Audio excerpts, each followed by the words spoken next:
کہ وَامْتَازُوا الْيَوْمَ أَيُّهَا الْمُجْرِمُونَ، کل میدان محشر قائم ہوگا، سارے لوگ وہاں جمع ہوں گے، حضرت آدم سے لے کے اب تک، اب سے لے کے تا قیامت تک جتنے بھی دنیا میں آئے ہیں سب کے سب جمع ہوں گے۔ اس وقت اللہ تعالیٰ میدان محشر میں فرمائے گا کہ اے مجرموں، دنیا گھوم کے آئے ہو، ایک دم چھٹ کر کے الگ ہو جاؤ مومنوں کی جماعت سے، یعنی نیکوں کو، اچھے لوگوں کو، جس کا اعمال اچھا ہے، جس کے پاس نیکی ہے، ان لوگوں کو الگ کیا جائے گا، اور ان کے بیچ میں جو گنہگار ہوں گے اس کو الگ کیا جائے گا۔ اب مثال کے طور پر جو نماز پڑھتے ہیں یا جو لوگ نہیں پڑھتے، میں سب سے کہہ رہا ہوں، نماز ایک ایسی عبادت ہے، ہم لوگوں نے نماز کو کیا سمجھا؟ آقا کریم صلی اللہ علیہ وآلہ وسلم ارشاد فرماتے ہیں کہ مومن اور منافق کے درمیان فرق کرنے والی کوئی چیز ہے تو وہ نماز ہے۔ اللہ کے رسول صلی اللہ علیہ وسلم ارشاد فرماتے ہیں کہ جو ایک وقت کی نماز جان بوجھ کر کے چھوڑ دیا وہ پوری انسانیت کو قتل کر دیا، یعنی روئے زمین پر سارے انسان کو قتل کرنے کا جو جرم ہے، جو سزا ہے، یہ سزا اس انسان کو بھی ملے گا جو ایک وقت کی نماز جان بوجھ کر کے چھوڑتا ہے۔ اللہ کے رسول صلی اللہ علیہ وآلہ وسلم ارشاد فرماتے ہیں کہ جو جان بوجھ کر کے ایک وقت کی نماز چھوڑتا ہے تو پوری دنیا کو قتل کرنے، یعنی پوری دنیا میں جتنے انسان ہیں سب کو قتل کرنے کی جو جرم ہے، سب کو قتل کرنے کا جو سزا ہے مجرموں کے لیے، وہی سزا اس بے نمازی جو ایک وقت کی جان بوجھ کر کے چھوڑا ہے اس کو ملے گا۔ حضرت امیر المومنین خلیفہ دوم حضرت عمر فاروق رضی اللہ تعالیٰ عنہ ایک بار فجر کی نماز پڑھا کر کے جب پیچھے مڑ کر کے دیکھے تو دیکھتے کیا ہے کہ ایک مشہور صحابی آج جماعت میں شرکت نہیں فرمایا ہے۔ ایک مشہور صحابی آج فجر کی جماعت میں نماز ادا نہیں کی ہے۔ حضرت عمر جائے نماز سے اٹھتے ہیں، نماز کے بعد سیدھے اس صحابی کے گھر پر گئے تو وہ صحابی اس وقت جائے نماز پر بیٹھ کے تسبیح وغیرہ وظیفہ وغیرہ پڑھ رہے تھے۔ حضرت عمر نے کہا کہ اے صحابی، تم نے آج نماز فجر میں شامل کیوں نہیں ہوا؟ اس نے کہا کہ اے امیر المومنین، آج میرا دل یہ چاہتا تھا رات میں کہ آج پوری رات میں نماز نفل پڑھوں۔ اے امیر المومنین، رات میں میرا دل یہ کہتا تھا کہ آج پوری رات میں نماز نفل ادا کروں، اس لیے میں نے پوری رات نماز نفل ادا کی، اور آخر وقت میں میری آنکھ لگ گئی، آنکھ کھلی تو ٹائم ختم ہونے والا تھا، اس لیے فجر کی نماز میں نے گھر ہی میں پڑھ لیا، ادا کر لیا۔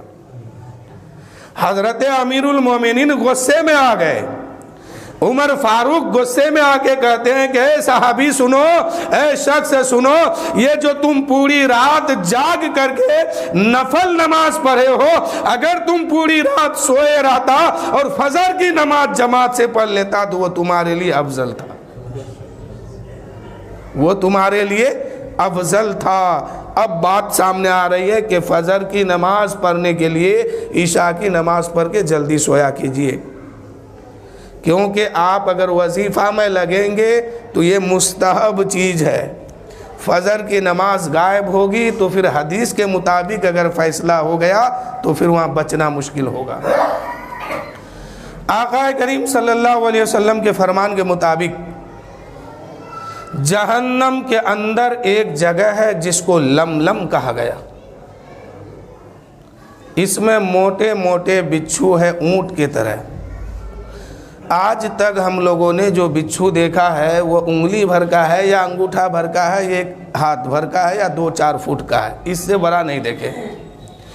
وادی لملم میں جو بچھو ہے اس کا لمبائی اتنا بڑا ہے کہ اللہ کے رسول فرماتے ہیں 1 مہینہ آدمی پیدل چلے گا تو ایک بچھو کو پار کر پائے گا، اتنا بڑا ہے۔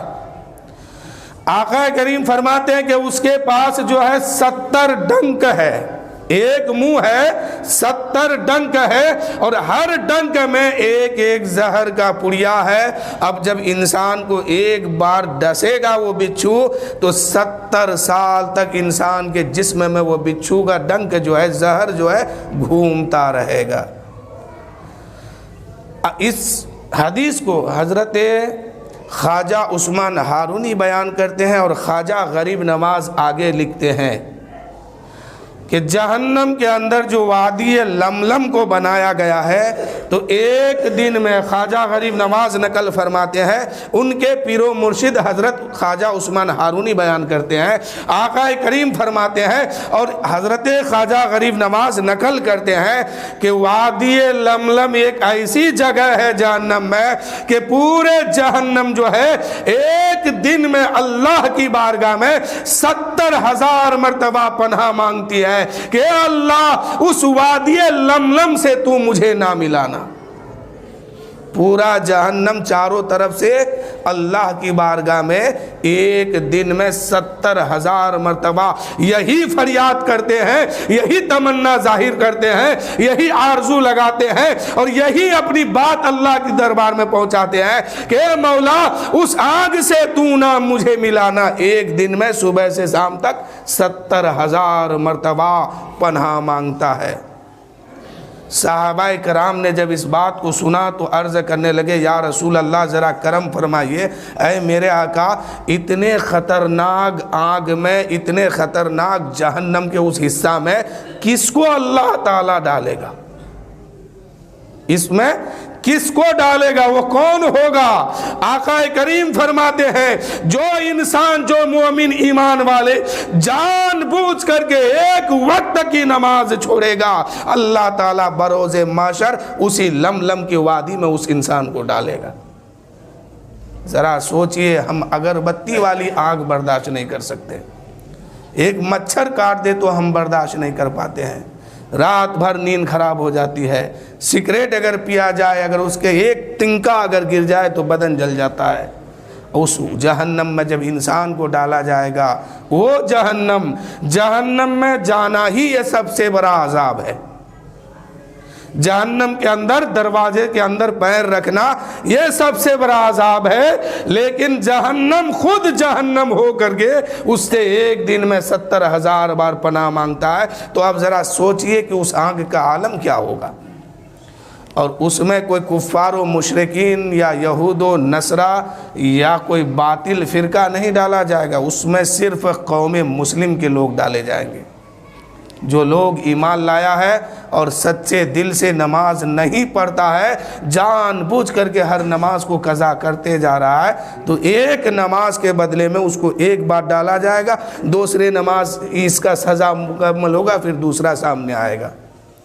اس لیے جو قضا ہو گئی ہے نماز، اللہ کی بارگاہ میں سچے دل سے توبہ کیجئے، موقع ہے ابھی، ورنہ ہر دن کے بدلے میں وہاں جلایا جائے گا۔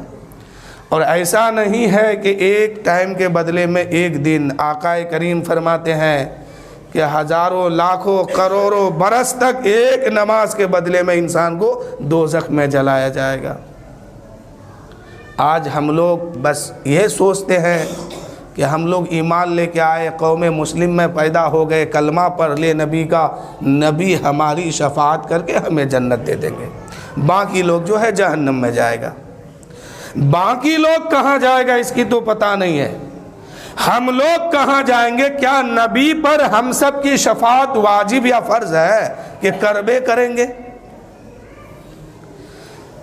جن کو جنت جانا ضروری ہے، نبی پر یہ واجب یا فرض نہیں ہے کہ ہم سب کی وہ بخشش کرائے، بخشش کرا دے، وہ ان کی مہربانی ہے۔ ہمارا بھی ایمان ہے، عقیدہ ہے اس بات پر کہ اللہ کے رسول ہماری شفاعت کر کے ہم کو جنت عطا کر دیں گے، لیکن کریں گے کس کی؟ تو وہ سماعت کیجئے نا ذرا، ہم لوگ یہ سوچے ہیں کہ اگلے لوگ جو ہے، اگلے قسم کے جو انسان ہے وہ نبی پر ایمان نہیں لایا، نبی کو سچے دل سے نہیں مانا، وہ لوگ جہنم میں جائیں گے۔ ہم لوگ تو سچے دل سے کلمہ پڑھے ہیں، خدا کو ایک مانتے ہیں، نبی کو آخری نبی مانتے ہیں، تو سب ٹھیک ہے، لیکن نماز نہیں پڑھتے ہیں، روزہ نہیں رکھتے ہیں، عبادت نہیں کرتے ہیں، اللہ نے جو فرض کیا ہے اس کام کو انجام نہیں دیتے ہیں، تو یہ حدیث بتا رہی ہے کہ ایک وقت کے بدلے میں لملم جیسی وادی میں ڈالا جائے گا، وہ وادی جو جہنم بھی اس سے پناہ مانگے، اس میں ڈالا جائے گا قوم مسلم کے لوگوں کو جو نماز نہیں پڑھتا ہے۔ ہم لوگ تو کیا، ہم لوگ کو تو جنت کی خوشبو مل جائے یہی بہت ہے، لیکن ایک عقیدہ ایمان ہے کہ جائیں گے جنت میں، ضرور جائیں گے، اللہ کا کرم ہوگا، رسول پاک کی شفاعت ہوگی، جنت میں جائیں گے، ضرور جائیں گے۔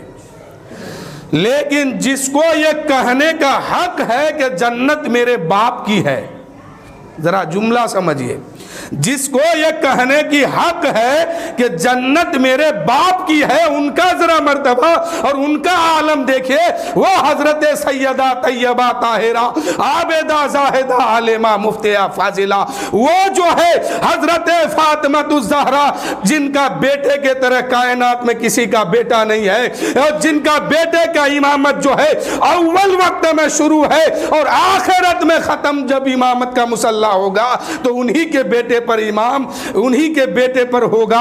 ان کا کیا حال ہے جس کو کہنے کا یہ پورا حق ہے کہ جنت میرے باپ کی ہے، اور اللہ کے رسول نے فرمایا تمام جنتی عورتوں کا سردار حضرت فاطمہ الزہرا ہے۔ ایک مقام پر جب حضرت فاطمہ کی زندگی بھوکی پیاسی گزر رہی تھی، ایسے عالم میں اللہ کے رسول نے فرمایا، اے فاطمہ، کیا تم اس دنیا کو اس جنت میں ترجیح دیتے ہو یا وہ جنت کو اس دنیا پہ ترجیح دیتے ہو؟ کیا تم اس بات کے لیے راضی نہیں ہو کہ تم تمام جنتی عورتوں کا سردار بنائے گئے ہو؟ حضرت فاطمہ کو جنتی عورتوں کا سردار کہا گیا، جن کے بیٹے کو جنتی نوجوانوں کا سردار کہا گیا۔ ان کا عالم یہ ہے کہ رات سجدے میں گزرتی ہے اور آنکھ سے آنسو کا قطرہ جاری ہوتا ہے، اور روتے ہوئے اللہ کی بارگاہ میں فریاد کرتی ہے کہ مولا، بروز محشر تو مجھے بخش دینا، بروز محشر تو مجھے جنت عطا کر دینا، بروز محشر تو مجھ سے راضی ہو جانا، مولا میری خطا معاف فرما دینا۔ آج ہم لوگوں کا کیا حال ہے؟ صبح سے شام تک اگر کسی کو کھڑا کر کے کہہ دیا جائے کہ اللہ و رسول کو حاضر ناظر مان کر کے پورے ایک دن کا حساب دو، تو وہ نہیں دے سکتا ہے پورے روئے زمین پر اس وقت ہے۔ لیکن حال یہ ہے کہ نہ فجر ہم لوگوں کے پاس صحیح سے ہے، نہ ظہر ہے، نہ عصر ہے، نہ مغرب ہے، نہ عشاء ہے۔ جو بھی آتے ہیں تو اپنے من سے آتے ہیں۔ کبھی اللہ و رسول کی محبت میں عبادت کر کے دیکھیے، پھر یہ عبادت آپ کو کہاں پہنچائے گی وہ آپ جانیے گا۔ لیکن جو لوگ پڑھتے ہیں تو اللہ کا شکر ہے، جو لوگ نہیں پڑھتے ہیں ابھی بھی موقع ہے۔ مرنے کے بعد سب کچھ آپ کا یہیں چھوٹ جائے گا، آپ کا گھر، آپ کی دولت، آپ کے رشتہ دار، خاندان، بیوی، بچے، ماں باپ، سب کوئی دنیا میں رہ جائے گا۔ آپ مر جائیں گے، آپ کی دولت کے لیے آپ کے بچے لڑیں گے، آپس میں مریں گے، قتل ہوں گے، لیکن آپ کو اس سے کچھ ملے گا نہیں، آپ تنہا قبر میں جائیں گے۔ اللہ کے رسول فرماتے ہیں اگر نماز نہیں پڑھتے ہیں قبر میں جائیں گے، سانپ آئے گا، بچھو آئے گا، کیڑے آئیں گے، قبر جو ہے عذاب بن جائے گا۔ اس وقت میرے دوستوں کوئی بچانے والا نہیں ہوگا، اس وقت آپ کا رونا بھی کام نہیں آئے گا۔ اللہ کہے گا رونے کے لیے دنیا تیرے لیے تھا، تم وہاں کیوں نہیں روئے تھے؟ اب رونا کوئی کام کی چیز نہیں ہے، اس وقت توبہ توبہ کریں گے، وہ توبہ بھی کوئی کام کی چیز نہیں ہوگی۔ اللہ کہے گا میرے بندے تیرے لیے توبہ کا دروازہ دنیا میں کھلا تھا، اب تم مر گئے ہو، اب توبہ کا دروازہ تیرے لیے بند ہو چکا ہے، اب تو یہاں حساب کا مقام ہے، تمہیں حساب دینا ہوگا، یہاں سے آگے حساب شروع ہو رہا ہے۔ تو جہاں ہمیشہ رہنا ہے، یہ دنیا کیا ہے؟ یہ دنیا دھوکہ ہے۔ آخرت کی زندگی جو شروع ہوگی پھر وہاں سے کبھی ختم نہیں ہوگی، کبھی بھی نہیں ختم ہوگی، نہ کوئی مرے گا نہ کوئی پیدا ہوگا۔ پیدا ہونا مرنا یہ جو سسٹم ہے یہ دنیا میں ہے، اور وہ بھی چند دنوں کے لیے ہے، 60 سال 70 سال۔ حضرت سلیمان علیہ السلام کی بارگاہ میں ایک بڑھیا آئی، بس اسی بات کو کر کے میں تقریر ختم کرتا ہوں۔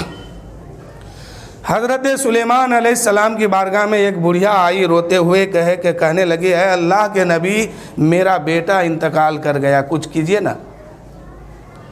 تو حضرت سلیمان علیہ السلام نے فرمایا کہ اے بوڑھی ماں، تیرا بیٹا انتقال کر گیا، اس کی عمر کیا تھی؟ وہ بڑھیا کہنے لگی سلیمان علیہ السلام کے دربار میں کہ میرے بیٹے کی عمر 400 سال تھی، ابھی ان کی شادی نہیں ہوئی تھی۔ کیا 400 سال؟ یعنی اس وقت کے لوگ جو جیتے تھے 800 سال 900 سال 1000 سال، خود حضرت سلیمان علیہ السلام جیے ہیں۔ تو وہ کہنے لگی کہ اللہ کے نبی میرے بیٹے کی عمر جو ہے 400 سال کی ہے، ابھی وہ شادی نہیں کیے تھے، میں رو رہی ہوں اپنے بیٹے کے غم میں۔ حضرت سلیمان علیہ السلام مسکرا دیے۔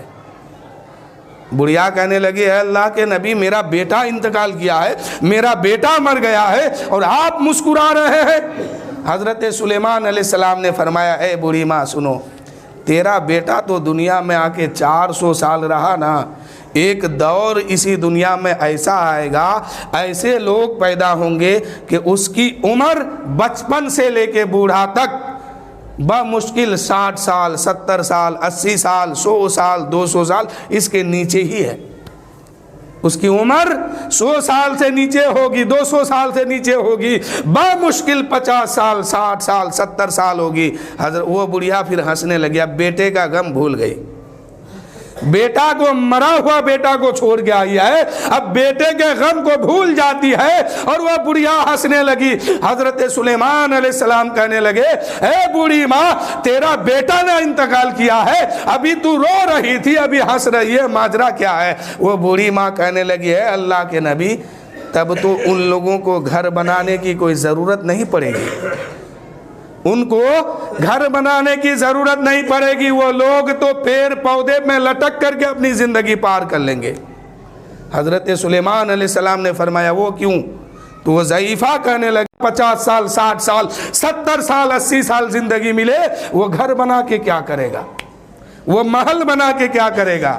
خیر اس وقت کے لوگ تو کسی حد میں ٹھیک تھے، آج کے لوگ جو ہے اپنے گھر بنانے میں، اپنے جائیداد بنانے میں، اپنی شہرت بنانے میں اپنی آخرت کو خراب کر دیا۔ وہ ضعیفہ ٹھیک کہی تھی کہ اس وقت کے لوگ گھر بنا کر کے کیا کریں گے، وہ تو 40 سال کسی پیڑ پہ لٹک کے اپنی زندگی گزار دیں گے، کسی پودے کا ٹہنی پکڑ کے اپنی زندگی گزار لیں گے، وہ لوگ اتنی محنت و مشقت سے اپنا گھر کیوں بنائیں گے؟